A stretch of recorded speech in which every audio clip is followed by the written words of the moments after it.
So today, nagre-review tayo guys. So yan, kinantahan ko si Baby K kasi gusto niya talagang matulog. And then, sanay naman po talaga siya na kinakantahan ko siya.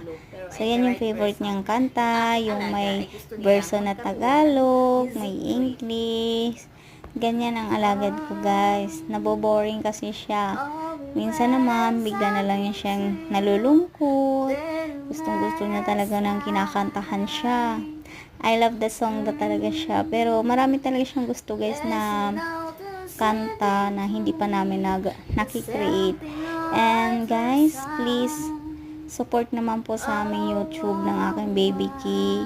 So, update naman po ako paminsan-minsan. Pasensya na guys, busy lang ako lagi sa school. Sana guys, subscribe na ako. Maraming salamat po sa inyong lahat. God bless and God bless sa inyong all. Thank you.